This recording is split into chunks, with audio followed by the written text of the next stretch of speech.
Ambassador, it's such a pleasure to talk with you today. This big summit is going on right now in Washington, D.C. You're in Zimbabwe. I guess I want to start by asking you, what do the leaders of Africa and President Biden have to get right after this week that you think is essential? Thank you for having me. This is a very important summit. It's a conversation between the continent and the United States, a conversation that is desperately needed, particularly at this time in our history and in our life. The United States, let me start by saying, it still remains the most preferred trading partner for the African nations. However, like I used to tell the State Department and any engagements that we've had with the United States, I felt during my tenure that the United States was slowly losing ground, and they were risking losing their position as Africa's preferred trading partner. So this is a very important meeting that I hope that if the United States, like I used to tell my colleagues, I felt that the United States, if this was a basketball game, the United States needed to call for timeout. For U.S. needed to realize that this is a new game and it required new rules of engagement, therefore a need for the United States to re-strategize. I'm hoping that for a change, this meeting, the United States can begin to realize it's no longer business as usual. It's no longer a case of the United States saying, we make policy and we tell the Africans. That has got to change. It is a recipe for disaster. It is a recipe for the United States seeing itself losing its place as Africa's preferred trading partner. That's what makes this meeting very important. And I'm hoping that the US can call for timeout and understand that engaging Africa at this time, it is a new game that is calling for new rules of engagement. And therefore, it is time to re-strategize and treat the Africans fairly, treat the Africans respectfully, and treat the Africans as equal partners. I think for the United States, and I'll repeat it, and I used to repeat it all the time during my tenure, what really is behind the failure of effective engagement with Africa is the disrespect of the Africans. That's where the problem begins. If we cannot accept, if the United States cannot accept Africans as equal partners, if the United States, for example, let's look at this particular meeting, this particular summit. There was no defined agenda. There has never been defined agendas whenever they meet with African countries as individual countries. It's always the United States setting the agenda, the United States setting the policies, and the United States telling the Africans about the policies. That is no way to have any meaningful engagement. If you take, for example, the FOCAC meeting that was held between China and the African heads of state, way in advance, the issues were clearly defined. The agenda was going to focus on trade. It was going to focus on aid. It was going to focus on investments. The African heads of states were engaged in the discussion, in the planning. The outcomes were clearly defined with a way forward in terms of follow-up. It was a fruitful meeting that addressed the issues that needed to be addressed between not only African countries individually with China, but also Africans collectively with China. There is no published agenda. There are no issues that have been presented to the African heads of states. Africans have not been asked to engage in terms of creating the agenda and making sure that when the African heads of states come to Washington, the outcomes, the issues to be discussed are going to be meaningful outcomes with follow-up and deliverables that are going to be beneficial to both.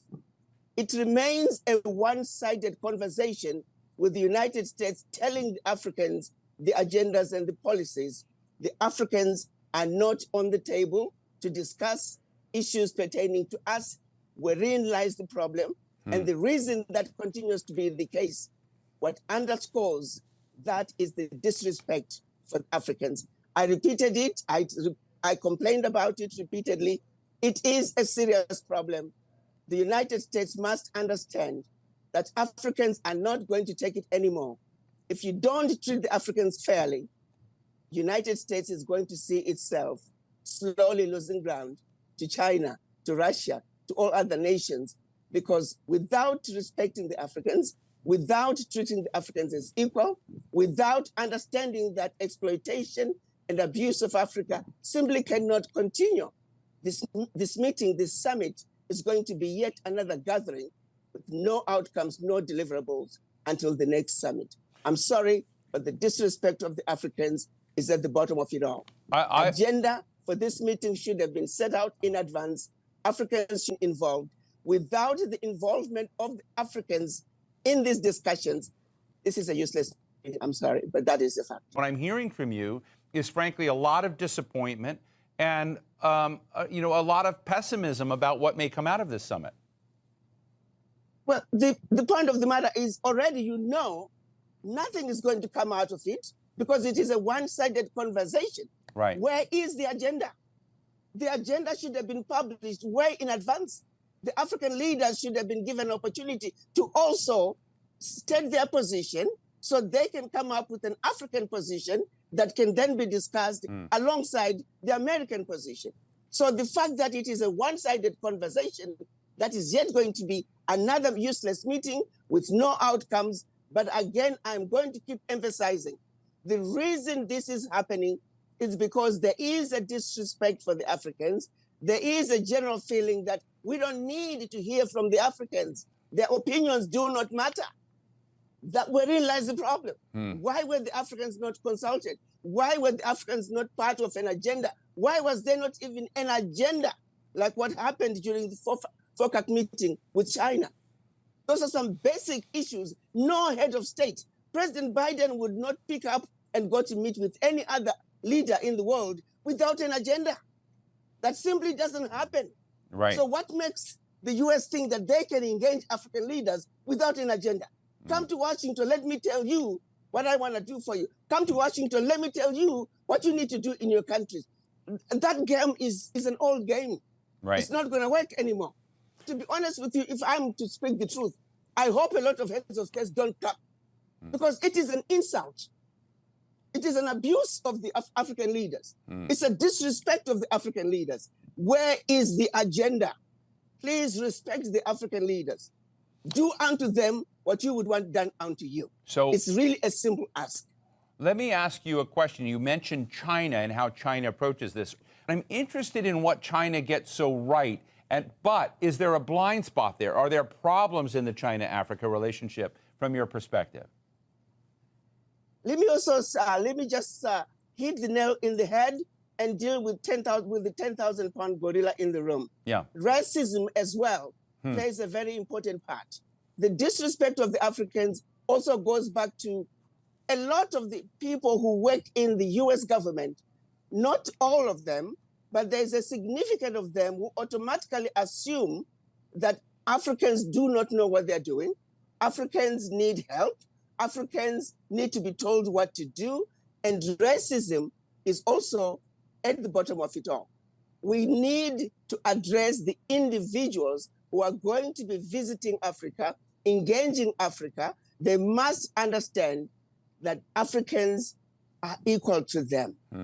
But when one goes to Africa with a sense of superiority, wherein lies the problem, because you're not going to engage those leaders who are going to come to the table as equals. You go in feeling superior, you come back feeling superior. That is not an issue with the Chinese. The Chinese are coming in. The Chinese, yes, if you don't negotiate with them and they win the game, then that's your fault. But they don't come in feeling superior. They understand that Africa has something they need. So they will come to the Africans. They will come and make sure that they let the Africans know that you matter to us, that our relationship with you does matter. That you don't get that feeling with the United States. You get the feeling that there's this sense of superiority, that you Africans, you ought to be glad that we are engaging you. You ought to be glad that we are inviting you to come to Washington. That sense of superiority, it has to change. Whether it calls for the United States to retrain their people as they engage Africa, but it is that which really goes to the bottom of why the engagements are not going to be as effective. They must take a page out of what Africa is doing. Let me say this. Chinese people didn't used to be that way, but they quickly changed their strategy. When they realized that the game they were playing was not going to work in Africa, they changed their strategy. And that's why, like I said it during my tenure, I'll continue to say it again. If this was a basketball game, the United States need to call for timeout. This is a new game, and it requires new rules of engagement. The United States must, first and foremost, make sure that racism is out of the picture. Africans are just as smart as anybody else. Africans are equal. And until we engage as equals, all these meetings, all these conversations are always going to be useless. And it goes back to the individuals who are going to be at the table with the Africans. So the US also need to address the issue of racism and make sure that the people engaging Africa, their minds are clear and they accept that Africans are equal. Tell us about Pan-Africanism. Absolutely. I have to say, if you were to go back to 1963, when our Pan-African fathers came together in the hopes of creating an Africa that spoke with one voice, an Africa that had one military, an Africa that had one central bank, one monetary fund, one stock exchange, and an Africa with one customs union. We failed at that over the years, but finally, 2 years ago, they approved the AfCFTA, the African Continental Free Trade Agreement, which is a policy that saw Africa coming together in one particular area, that we are now speaking with one voice when it comes to trade. Yes, its implementation is a monster. Yes, its implementation is work in progress, but you can say of the issues that our Pan-African fathers met to discuss in 1963, finally, over 50 years later, we are able to accomplish the first one, which is being an Africa that's going to the world as one customs union. The spirit of Pan-Africanism, it has taken us a long time to really begin to come together, to dismantle the Berlin Conference, which of course, for those who think, oh, Berlin Conference is a thing of the past, think again. As long as we have a country called Togo, as long as we have a country called Congo-Brazzaville, Eswatini, Malawi, those small countries, even Nigeria or the big ones, Kenya, Egypt, Morocco, they cannot survive on their own. As long as we're talking about the little-bitty individual African countries, we are never going to realize the dream of a united Africa that speaks with one voice. And until we dismantle some of those borders, until we begin to wake ourselves up as a people, until we begin to realize that the colonizers and the rule of divide and conquer left us feeling inferior. Supremacy, white supremacy was introduced from the very onset when the colonizers came to Africa. We were taught to believe that everything African was bad, everything European was better. And we still continue to suffer from that mentality. So yes, while we demand that the West and those who don't look like us Africans treat us equally, realize that we are human beings just like they are, we too, as Africans, we have a lot of work to do on a personal level, where we must also believe, truly believe, that we are equal to everybody else on earth, and that we are capable. That also is a disease that we need to realize as Africans. Let's wake up and realize that white people are not superior to us, Chinese are not superior to us, we are just as good as anybody else. That is a serious challenge, because we still have people, even when you look at issues that we could stand up as a people and push back. You see ministers from the Western world going to Africa, and they basically can, I've seen them say some of the most ridiculous things to the Africans. Right. And instead of the Africans pushing back and saying, hey, hold it, this is not going to fly, instead the Africans are afraid, just inherently fear of the white person, without any, for no good reason whatsoever, except that we have been programmed to feel inferior. So on an individual basis, we continue to speak the gospel of truth. We continue to shed the light as to the brainwashing that the African has been put through, wherein lies the problem. When you look at what is being done at the World Bank, for example, the Bretton Woods institutions, the frivolous loans, countries that have never defaulted on their loan repayments, and Right. yet they're still given large interest rates. Why? Countries like the United States that don't need any help, Right. they get loans at 0 interest rates. You look at the issue. I'm glad President Biden, I hear he's going to be talking about having the AU as the 51st member of the G20. Well, let's also take it to the next level. Let's go to the United Nations.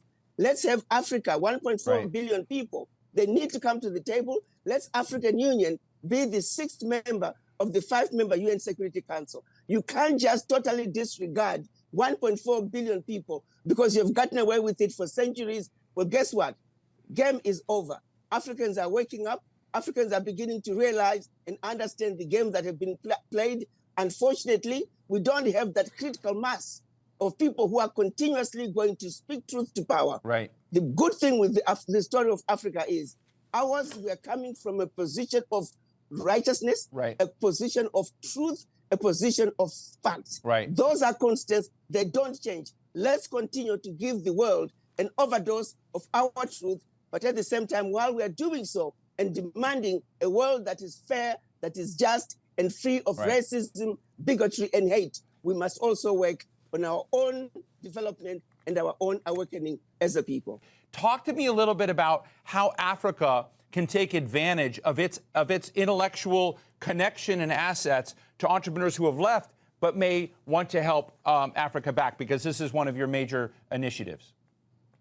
Absolutely. The brain drain that started over 400 years ago, when the best and the brightest and the fittest were taken out of Africa forcibly, and that is when the brain drain started. I want to make sure that is very clear. And when we talk about African diaspora, we're talking about all people of African descent living outside of Africa.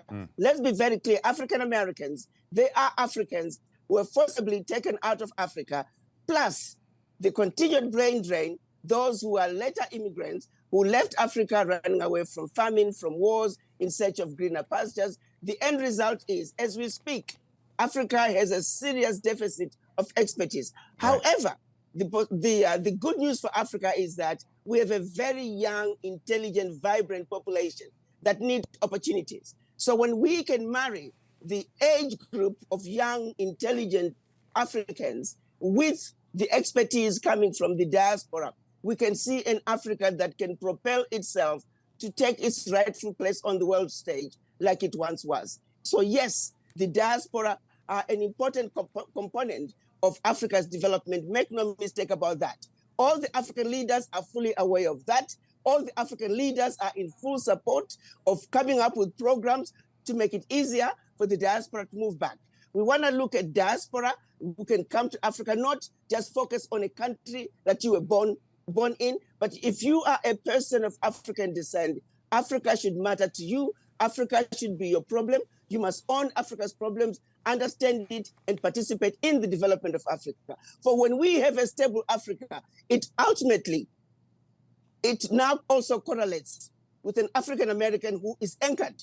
It correlates with an Afro-Caribbean who is anchored. It correlates with an Afro-Latino who is anchored. Right. Currently, descendants of the formerly enslaved, they are like a ship without an anchor. The wind blows that way, here they go. Until they are anchored by being accepted by Africa, until they are anchored by participating in the development of Africa. The Jews do it, the Chinese do it, the Indians do it, the Irish do it, African Americans, together with the continental Africans, we must make sure that we work together to participate in the development of Africa, because the development and the building of the Africa we want, it is our responsibility first and foremost, and ours alone. Right. Others are welcome to come join us. Others are welcome to help us. Others are welcome to engage us as equal partners, but we must own the building of the Africa that we want as a united front of the African diaspora. Thank you for having me, and keep up the good work. These are messages that we must continue to put out, because the average American is not aware. The average European citizen is not aware of what the various Western governments are doing. The atrocities have been going on for far too long. They must come to an end. And your program is doing a great job in getting these messages out. We must inform and educate our citizens. Thank you, Ambassador. Thank you so much.